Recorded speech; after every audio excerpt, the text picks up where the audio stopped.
Cerita malam Jumaat lepas, aku balik kerja, tengok-tengok ada jiran lorong aku ni buat parti besar gila. Yang buat aku panas tu, ada pula satu kepala ni selamba badak je parking betul-betul dalam driveway rumah aku. Kau kena faham, driveway rumah aku ni ngam-ngam untuk satu kereta je. Kiri kanan pula ada tembok, hujung pula garaj.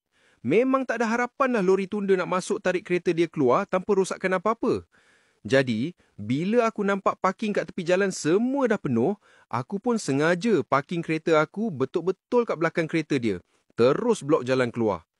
Lepas beberapa jam, dalam pukul 11-12 malam macam tu, datang Minah ni, pemandu kereta tu, ketuk pintu rumah aku. Dengan gaya macam bos, dia suruh aku alihkan kereta sebab dia nak balik. Dah tengok cara dia cakap tu macam kurang ajar, aku pun bagi tahu dia elok-elok. Minta maaf lah kak, saya dah minum-minum sikit tadi. Memang tak boleh nak alihkan kereta. Dia tak puas hati, dia pergi call polis pula.